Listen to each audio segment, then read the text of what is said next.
tayo dahil may mga karanasan po tayo na pinaglalaban.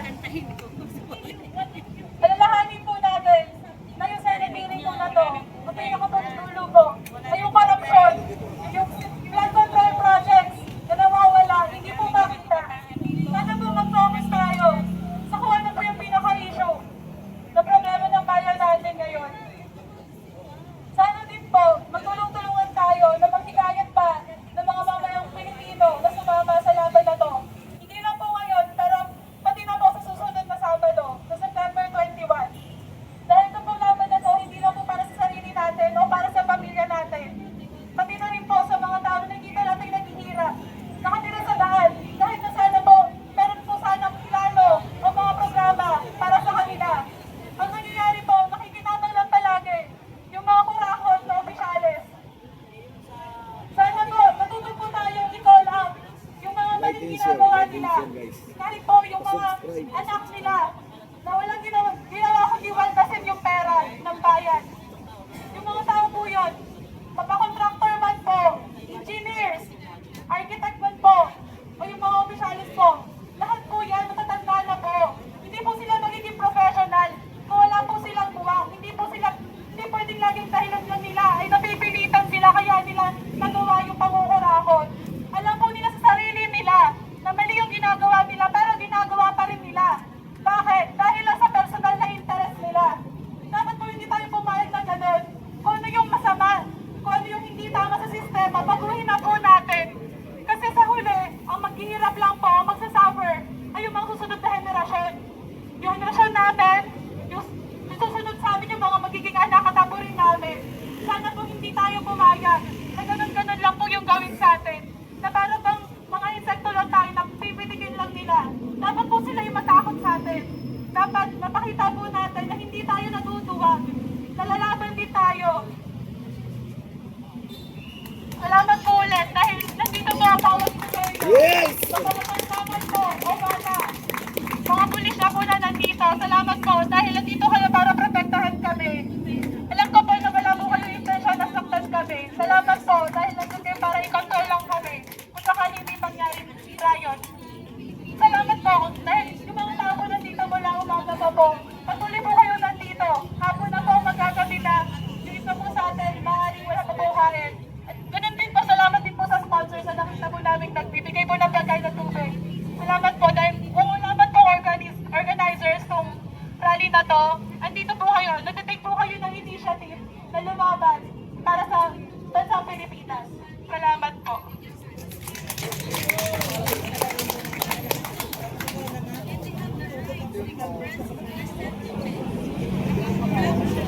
Mga kasama, narinig nyo ang boses ng isang kabataan. Pangalan niya si Nicole. Hello. Mga kasama, napansin nyo ba? Alam nyo ba nung nagsasalita si Nicole, kinikilabutan ako. Kinikilabutan ako nung nagsasalita si Hello.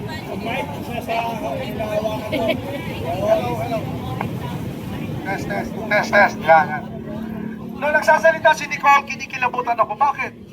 Sapagkat siya ang clear example of active and aggressive youth. Nakita nyo, isang kabataan, naglakas loob, humarap. Hindi siya nahihiya, hindi siya natatakot, at hindi siya nagdalawang isip. Humarap sa inyo at kanyang isiwalat ang kanyang damdamin. Alam mo, Nicole, pagdating mo ng panahon, pagtanda mo, kagaya namin, pag naabot mo na ang panahon namin, sasabihin mo sa mga apo mo, sa mga anak mo, sasabihin mo, I was part of history. Di ba? You were part of the history. Kaya yan sana maging mitsa sa atin. Kung ang isang kabataan, kita nyo naman, batang-bata nagsalita, walang takot, walang hiyaw, walang kaba. Siniwalat niya ang kanyang damdamin, ang kanyang pagkabuhi, ang kanyang nakikitang pagkakamali ng mga sana ganun din tayo. Lahat tayo mga kapatid. At gagabihin na tayo. Naghanap pa rin tayo ng speaker o nakapagsalita. Dapat nga sana nakapilan na rito sa likod ng mga magsasalita, di ba? Gayahin natin maging example si Nicole. Gayahin natin maging idolo, maging model si Nicole. Isang kabataan na hindi nagdadalawang isip magsalita. Sabi ko, si Nicole, pagdating niya ng araw at pag tayo, lalo na pag tayo ng tagumpay, sa ating pagkilos na ito, sasabihin mo sa iyong mga anak, I was part of history. Okay. Sige pa naman. Halika, lapit ko kayo dito. Huwag na po kayo magtaas ng kamay. Don't wait for you to be called. Lapit, pila na kayo dito sa likod. Okay.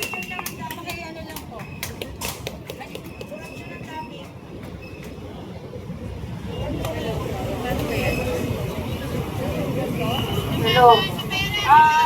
Magandang hapon o gabi na ba? Ako po isang OFW, sa mga OFW for 18 years. So, on behalf of the OFW sa Pilipinas at mga overseas worker po natin, voluntary po akong pumunta dito kasi nakita ko po sa social media yung po niyo po dito. Kasi ako po isang Pilipino, isang nagbabawasan po ng tax po. Ako po isang seawoman, alam niyo po ba yun? Oh. So, 18 years na nagbabarko po ako, bilang seafarer po, naranasan ko po yung magandang buhay. Bilang seafarer po. Pero syempre, may mga kapatid po akong seaman na dumadahil po sa bansa natin. Nalulungkot po sila kasi yung pinapadala po naming remittances ay napakalaki po. One po yun. Saka, siyempre, lahat po yung may tax po, di ba? Yes. Siyempre, ilang po ang mayang Pilipino, gusto po natin makita yung ating pinaghirapan sa ating bansang Pilipinas, di po ba? So ngayon, nalulungkot po ako, nagagalit po ako, pero hindi po ako galit na galit. Galit lang ako, inuwi na marami po yung magnanakaw. As lalong lumala ang mga magnanakaw ngayon. Di ba po? Hindi po yung ikaw ay pula, puti, green, whatever yung kulay mo. Ikaw ay Pilipino. Kailangan ka mananahimik na lang ba? Di ba? Tayo ay Pilipino, tayo dapat magkaisa. Isa lang yung layunin natin. Kung meron kang hinanakit sa mga nanloob sa ating gobyerno, ipahayag po natin dito. Pumunta po kayo. Kaya nga ako pumunta dito eh. Kasi gusto ko po magpahayag ng aking damdamin. Hindi po ako galit na galit. Nagdadamdam lang po ako kasi nakakalungkot po yung mga anak natin, yung mga next generation po ba, na ang dadata nila, baon na tayo. Wala nang progressive sa bansa natin. Agree po ba kayo? Yes. Yun lang po kasi sobra na yung pagnanakaw sa gobyerno. Yan sa HOR. Tignan nyo na yung kalokohang pag-hearing nyo na yan, pag-imbestigan nyo kasi mismo sarili nyo, alam niyo na may kinalaman po kayo sa malaking korupsyon na to sa ating bansa. Sabi po sa Biblia, patingin nyo sino walang kasalanan. Wala po ba kayong kasalanan dyan? May kasalanan po kayo sa mamayang Pilipino. May kasalanan po kayo lalo na sa Diyos at sa bansa nito na ninanakawan mo. Diba?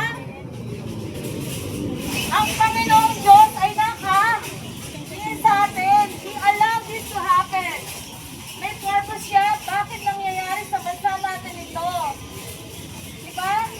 Para tayo ay humingi ng tulong sa Kanya. Kasi nga, nahihirapan yung bansa natin. Bakit sa cancer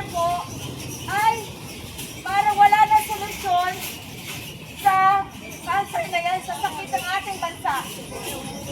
So, ako po'y nagpapasalamat. Yesterday, sa nakita ko sa inyong magkakaisa, at pumunta po ako voluntarily dito dahil gusto ko po makiisa sa inyo at sabihin ng aking nararamdaman bilang isang Pilipino, isang taxpayer. Paalala lang po ang ating mga kapulisan ay ating kakampi.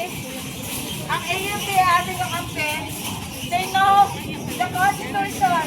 Ang lahat ng pagtitipong ito ay naaayon sa saligang batas and they know the law. No? Siguro naman yung mga nakaalam ng batas, kahit hindi ka lawyer ay nakakaintindi ka ng batas na yan. At yan ay nasa saligang batas, ang malayang pagpapahayag. Pwede ka magsalita, pero hindi ka pwedeng manakit. Pwede mo ilabas ang mahinain mo sa gobyerno na maaaring maparating sa kanila ang iyong saloobin. Kaya mga kababayan, if you have free time, why not just to stand here and speak out? When is the time Pa-subscribe guys, na pa-subscribe. magsasalita ka? Muntin sa akin. When is the time Biga-biga lang siya. nagtatayo ka dito kung saan man na pagtitipon na mapapayapa? Share, like, comment, subscribe sa akin. Kailan ka man nanatiling tahimik? Sa ngayon, maraming sa Juan de la Cruz, na ang bansang ito ay lubog na tayo. Kaya hiya ang ating bansa. Noon, proud ka maging Pilipino. Pinagmamalaki mo ang Pangulo mo. Pero ngayon, you are not. Parang di mo, parang pag tinatanong ako ng aking mga guests sa ibang bansa, pag tinatanong, sino Pangulo mo, hindi ko mabanggit? Kahiya-hiya. Yan po ang katotohanan. But before, I don't want to mention ang ating dating Pangulo. I pray for him na makauwi siya dito ng buhay pa. Kasi all you know, hindi na siya nakakilala, hindi na niya alam ang nangyayari. Dahil sa kapabayaan ng gobyernong ito, dalangin ko bilang isang Pilipino, mahal na Pangulong Bongbong Kaarawan mo ngayon, I pray for your enlightenment of your heart, the enlightenment of your mind. Be with us, na ikaw, Nagdidis ko yun, binoto ka namin nagdidis ko. bilang isang presidente. Sumingot muna ng cocaine yun bago mag-disco. Birthday niya eh. If you really have concern to us, Mr. President, kung mahal mo ang bansang ito, please, I'm begging you, kung di mo na kayang mamuno, better you step down. Yes!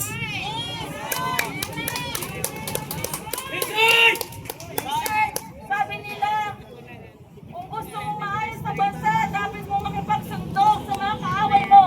I don't think so. Dahil wala ka na pakialam talaga sa mga bagay na ganyan. This is the reality. If you don't have the right or the strength to govern this country, I suggest, Mr. President, kung di mo na kaya, we do understand. You step down now. Sayas ay!